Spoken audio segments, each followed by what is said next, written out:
Special கிச்சன்ல இன்னைக்கு மரவள்ளி கிழங்கு போட்டு மசாலா வடை எப்படி செய்யறதுன்னு பார்க்கலாம் வாங்க. கவி ஸ்பெஷல் கிச்சன்ல இன்னைக்கு மரவள்ளி கிழங்கு போட்டு மசாலா வடை எப்படி செய்யறதுன்னு பார்க்கலாம். நம்ம மரவள்ளி கிழங்கு தோலை எடுத்துடலாம்.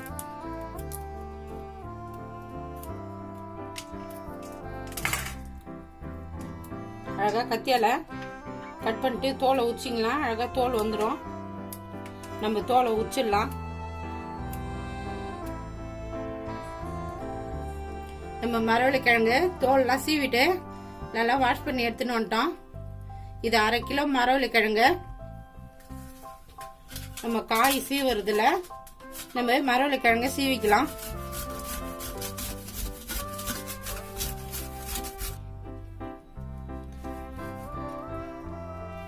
மரவள்ளி கிழங்கு எல்லாமே நம்ம காய் சீவுறதுல சீவினோம்.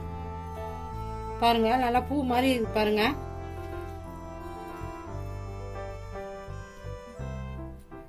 கடலைப்பருப்பு நான் 1/4 கிலோ கடலைப்பருப்பு எடுத்து 1 மணி நேரம் ஊற வச்சு வாஷ் பண்ணி வச்சுக்கிறேன்.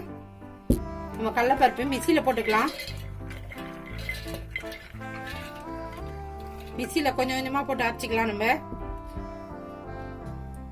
மரவள்ளி கிழங்கு நம்ம சீவி வச்சு இந்த மரவள்ளி கிழங்கு போட்டுக்கலாம். நீங்க அதிகமா போட்டீங்கன்னா கிரைண்டர்ல அரைச்சிங்க. நான் கொஞ்சமா போட்டுக்கிட்டாலும் மிக்சியில அரைக்கிறேன். இதுக்கு தேவையான அளவு உப்பு போட்டுக்கலாம்.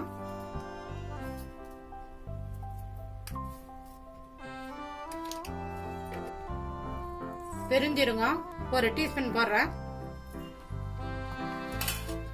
தண்ணி ஊத்தக்கூடாது. தண்ணி ஊத்தாம நம்ம இதை அரைச்சுன்னு வந்துடலாம்.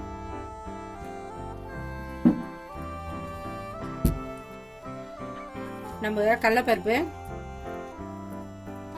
மரவள்ளி கிழங்கு அரைச்சோம். தண்ணி ஊத்தக்கூடாது. தண்ணி ஊத்தாம அரைக்கணும். ஏன்னா மரவள்ளி கிழங்கு தண்ணி விடும்.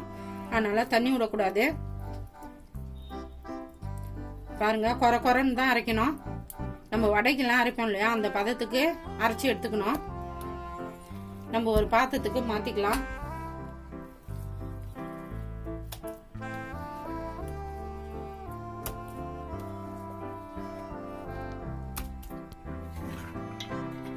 நம்ம மீதி இருக்கிறதையும் போட்டு நம்ம அரைச்சிக்கலாம்.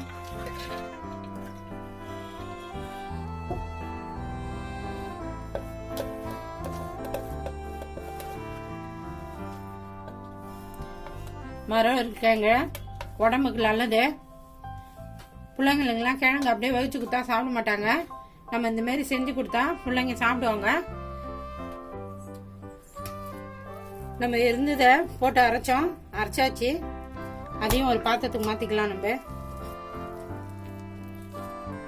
நல்லா குறை குறைன்னு தான் அரைக்கணும். வடைக்கு அரைக்கிற மாதிரி தண்ணி ஊற்றக்கூடாது. அந்த கிழங்குல இருக்கிற தண்ணி போதும் நம்மளுக்கு. அப்படி தண்ணி பத்தல உங்களுக்கு லைட்டா நீங்க தெளிச்சுக்கலாம். அப்படி தண்ணி அதிகமாகி போச்சு, வடை போட முடியலன்னா நீங்க ஒரு 2 டீஸ்பூன் கடல மாவு கலந்து பிசைந்திக்கலாம் மாவு. ஆனா எனக்கு கரெக்டான பதத்துல இருக்கு பாருங்க. நான் 1/4 கிலோ கடலைப்பருப்புக்கு 1/2 கிலோ மரவள்ளி கிழங்கு போட்டா எனக்கு கரெக்டான பதம் இருக்கு.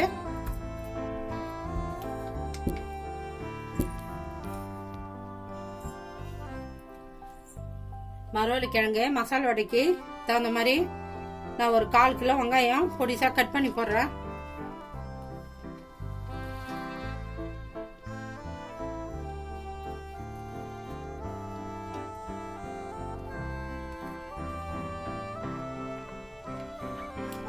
இஞ்சி ஒரு துண்டு அளவு தோல் சீவிட்டு பொடிசா கட் பண்ணி போடுறேன்.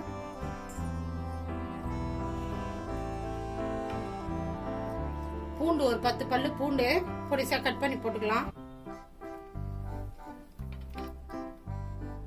நான் 4 பச்சை மிளகாய் பொடிசா கட் பண்ணி போடுறேன். நீங்க உங்க காத்துக்கு தகுந்த மாதிரி போட்டுங்க. கருவேப்பிலை ஒரு கைப்பிடி, கொத்தமல்லி தழை ஒரு கைப்பிடி. நம்ம எல்லாத்தையும் ஒண்ணா மிக்ஸ் பண்ணிக்கலாம். நம்ம எல்லாத்தையும் ஒண்ணா போட்டு மிக்ஸ் பண்ணியாச்சு. இப்ப போயிட்டு நம்ம போட்டு எடுத்துக்கலாம் எண்ணெயில. நம்ம அடுப்பு பத்தாச்சு. கடாயை வச்சு எண்ணெய் ஊத்தியாச்சு. எண்ணெய் சூடு ஏட்டும்.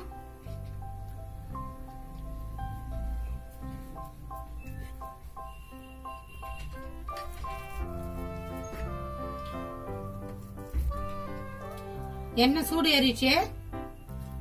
நம்ம இப்ப மரவள்ளி கிழங்கு மசாலோட போட்டு எடுத்துக்கலாம்.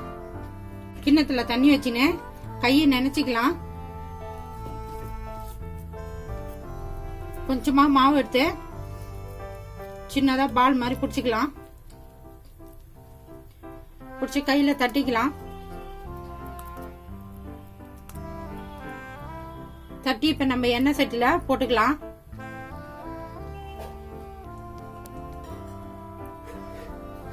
நம்ம எண்ணெய் சட்டில போட்டுக்கலாம் வடைய, தட்டின வடைய.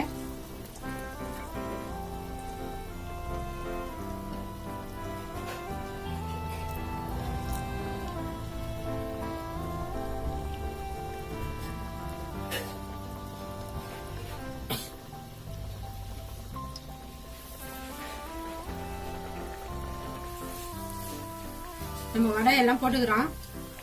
வேகட்டும்.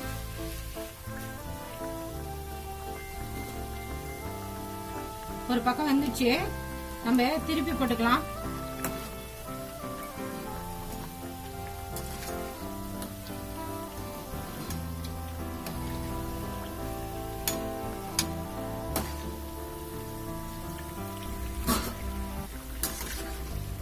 வடை எல்லாம் செவந்துச்சு. நம்ம வடையெல்லாம் எடுத்துக்கலாம். இப்ப நல்லா எண்ணெய் இருத்துட்டு எடுங்க.